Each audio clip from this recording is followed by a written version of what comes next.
Hi, Pumpkin. It's me, your dad, and welcome to Volume 13 of Hi, Pumpkin, a video series designed to give reasonably good advice to turn a awesome girl into a super strong, really neat woman.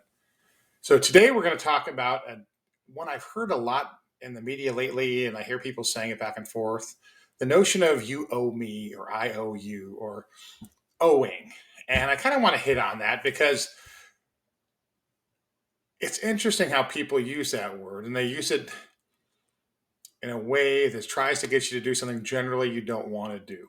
When I say you owe me or you owe me or whatever iteration it comes in, that, hey, I did this for you, or you should do this for me, or whatever, I want you to recognize that. That's not a true debt kind of payment situation. That's a manipulation. That's someone trying to manipulate you to do something that you don't necessarily want to do or that the other person doesn't think you want to do. So they try to tip the scales in their favor by saying, you owe me because I was nice to you or I did something for you or whatever it is. It's not cool. And I want you to recognize it for what it is, a manipulation. Now, that type of manipulation is wildly different than a loyalty play because there are times in life that, hey, this person's been really good to me and I don't want to particularly do this, but I kind of owe it to them, or I probably should because it's the right thing to do and they've done a bunch of stuff for me. I'm okay with that. And loyalty is important because loyalty has to be earned. And it's not this kind of quid pro quo, tit for tat kind of thing.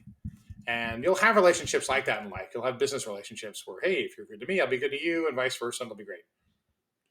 But in my experience, when people start saying, hey, man, you owe me, yeah, that pretty much puts me off and tells me whatever they want me to do, probably shouldn't be doing. Uh, and loyalty is different, and loyalty comes in different forms. I mean, you'll have loyalty to your family that you should have. You'll have loyalty to your country or to a team you're playing on or a school or whatever. And that's okay. And I'm just like, I really don't want to do that today, but it's the right thing to do. I have to do it. That's wildly different than, well, I owe you. And anyone who tries to do that to you and tries to play that with you, that tells them, or tells you, I should say, a lot about them.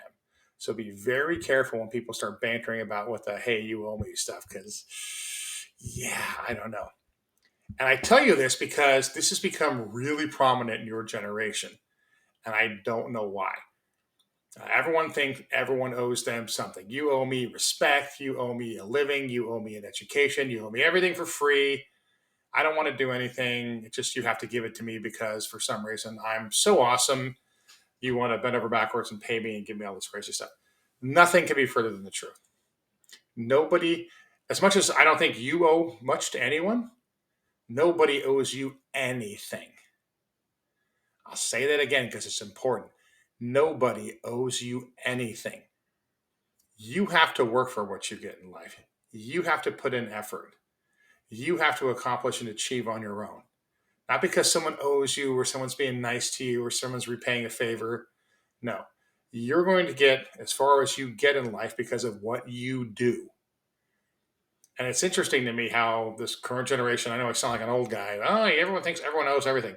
I don't owe you a living. I don't owe you a living wage. I don't owe you all this other crazy stuff that people have suddenly determined that no, everyone should be the exact same. And if we're different at all, that's bad. And you owe everyone else that has anything less than you. That's not true at all.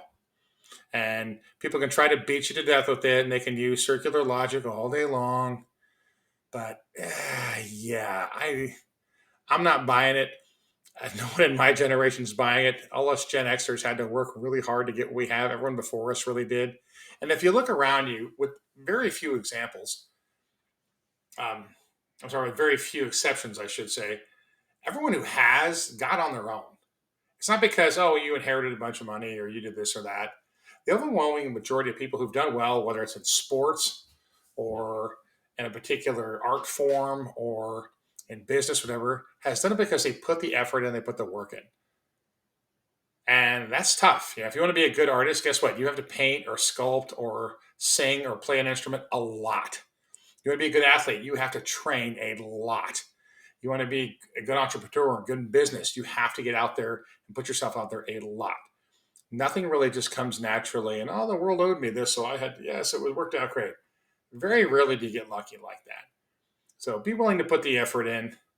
Please, if someone tells you, "Hey, you owe me," see that for what it is and get away from that person. And I don't want you ever thinking that anyone owes you anything because they don't.